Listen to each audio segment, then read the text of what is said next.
Hello, Steve White, Steve Arts 89. It's about 2 a.m. I went to see Fantasy Island tonight, which wasn't really planned. I just walked past Jam Factory, the cinema. That was where I was near. And I looked and I was like, oh crap, Fantasy Island. Oh, I didn't realize that was on. Oh, do I want to see it? I saw the show when I was very young. I think in repeats. And I think I saw early episodes because Tattoo was in it. He left at the end of the series, and I always liked it, but I haven't seen it as an adult. I don't clearly remember it. I didn't remember there being any sense of danger in the series. It just seemed like a fun sort of fantasy series. But the movie was promoted as a horror movie. In that basically all these people would go to the island, and instead of getting their fantasies fulfilled, they'd end up being killed, um, either by their fantasy or by someone I wasn't sure. And I sort of thought, I don't like that. I don't like some of the TV series that have been turned into comedies, and just making fun of them, like Starsky and Hutch and 21 Jump Street. It's like the writers, producers couldn't take the original show seriously, didn't have any respect for it, so they just made a joke out of it and were just trying to make money out of taking the piss out of something. And just, I didn't like the way that was going. I also don't like the lighting. Doesn't matter. Yeah, so I really wasn't sure. Do I really want to go see this? Do I really want to go see this? And I thought, oh, fuck it, I'll just see it. Either way, it'll be a horror movie. So I went, and it was kind of different from what I thought. I kept expecting a horror movie. Now, at the start of the film, you see some woman running through the woods and into the hotel, and it's sort of like the start of a horror movie where you sort of see someone sort of dying, and you sort of know that that's how the film's going to end up. That the characters that you meet are going to end up like that in that situation. So I sort of felt like, oh yeah, they're just making it like a horror movie. Okay. So we have the guests arrive. There's Gwen, who is a businesswoman, a former cop called Patrick, two stepbrothers, JD and Brax, yeah, and Melanie Cole, who was bullied, and her fantasy was to see the girl Sloane, who bullied her, suffer. The other guys, they wanted the two brothers just wanted to have it all, like whatever that means. And the cop wanted to be reunited with his father, but he also wanted to be in the army because he never enlisted like he wanted. And it's probably something else they probably all should have wished for, but the businesswoman was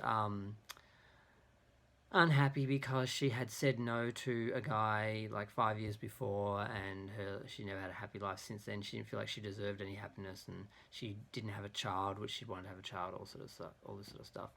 So we see all their fantasies unfold. The cop ends up being captured by his father in Venezuela when just a day or so before he died.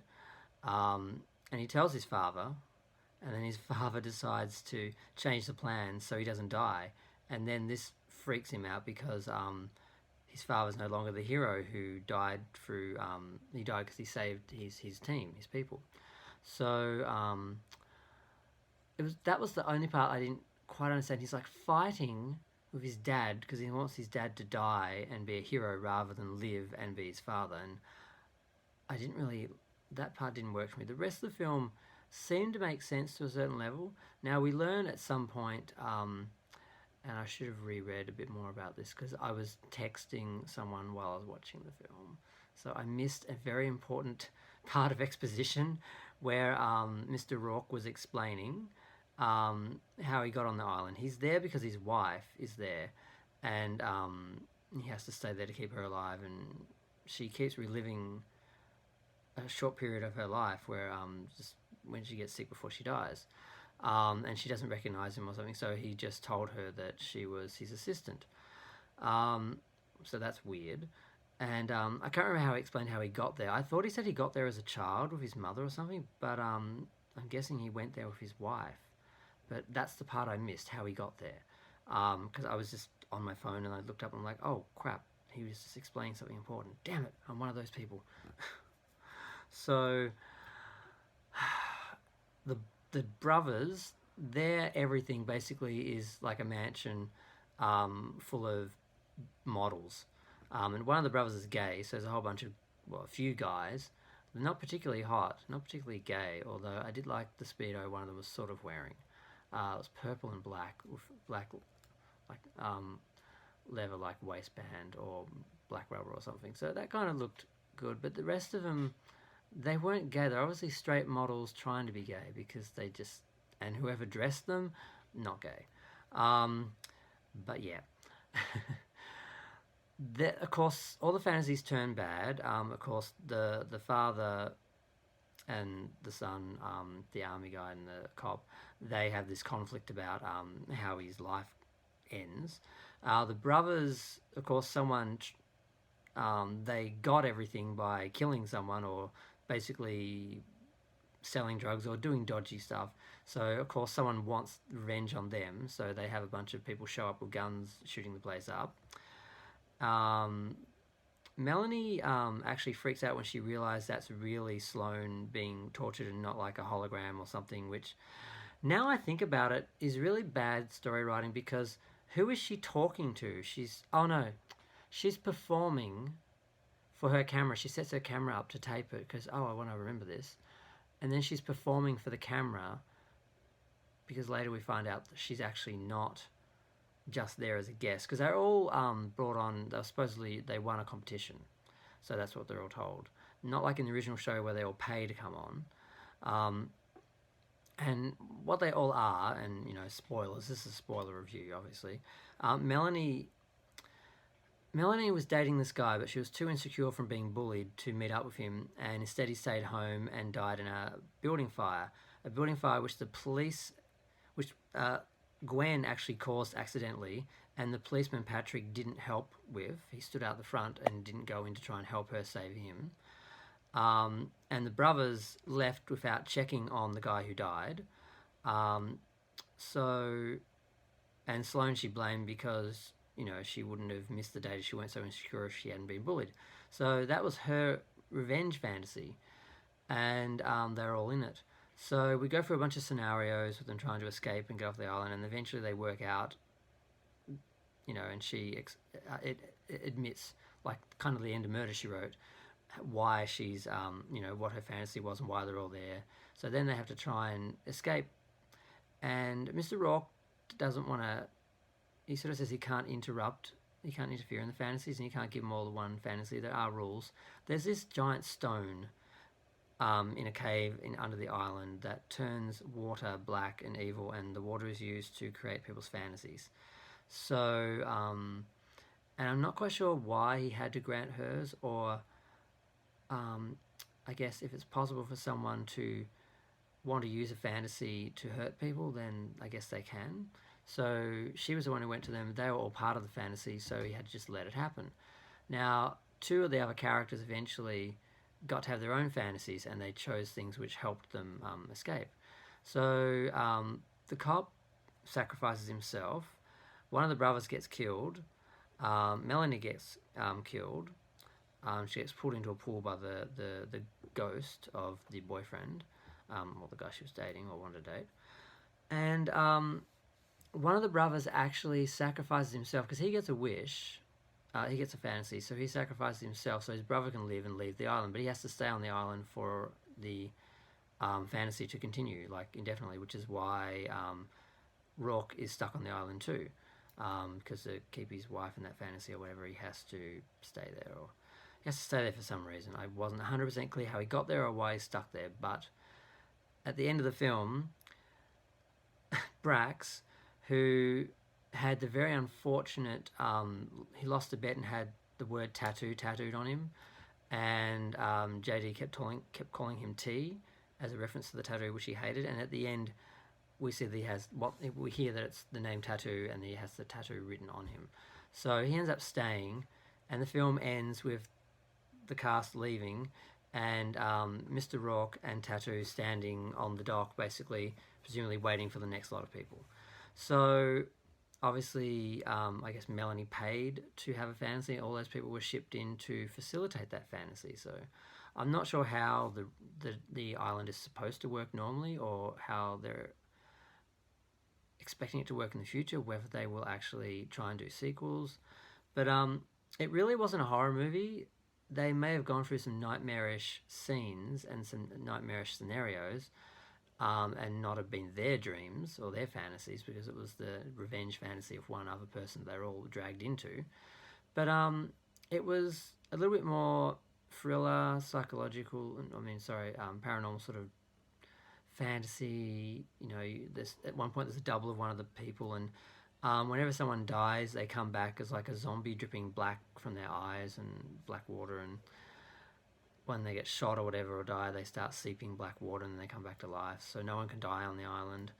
Um, so it's interesting. It wasn't really a horror movie, but it was like a nightmare for these people, and it was sort of should they should have just called it Nightmare Island, and just did a separate film instead of dragging Fantasy Island into it, because it is a departure from the series, from what I can tell and what I remember. Mr. Rock himself is he's not tall and suave and debonair and Ricardo Montalban, who was just amazing. Um, he's kind of short and dumpy, and I think he's Mexican. I'm not sure, but he's quite attractive, but he just doesn't fit the stature of Montalban. Doesn't have the chest either.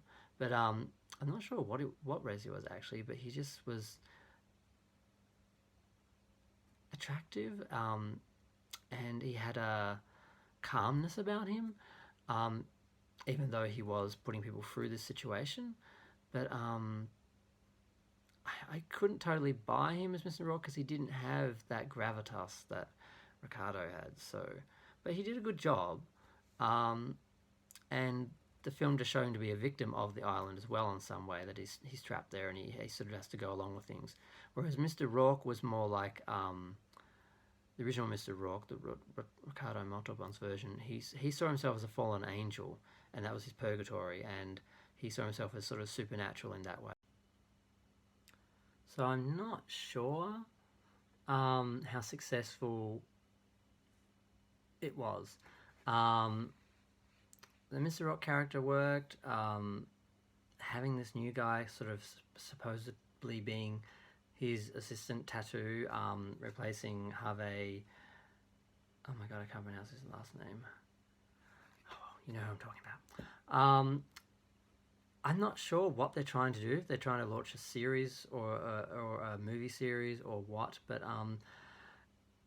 it wasn't really a horror movie, and it wasn't Fantasy Island, but it kind of worked as like its own little Nightmare Island sort of movie. So I did kind of enjoy it. There was a couple little things. I found myself sitting back from a bit and sort of looking at it a little bit and looking at what the characters were doing in that. But I did get sucked back into it for the most part, and I did kind of enjoy it. So I think ultimately it's a good film, but it sort of misrepresents what it's supposed to, what it's supposed to be, or what people would expect it to be, and it doesn't totally live up to what it's sort of now supposed to be as a horror movie. So I wouldn't really consider it a horror movie. Not quite sure what it is. It's not Fantasy Island, but it's not bad. So this is like a undecided review, or I'm just gonna give it a 5 or something. So I'm not really sure, but I'm glad I saw it.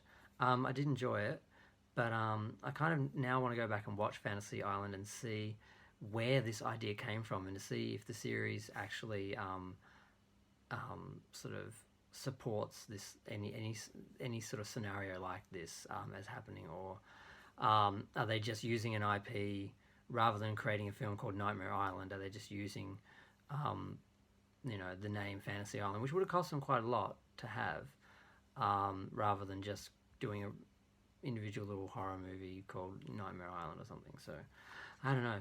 I'm just going to leave it there. Feel free to share, comment, like. Comments are fun. Um, yeah, not bad, not bad, but not quite what it was supposed to be. Not what you would expect from Fantasy Island, and not what you expect from a horror, but kind of its own thing. So I'm just going to leave it there. Thanks, bye.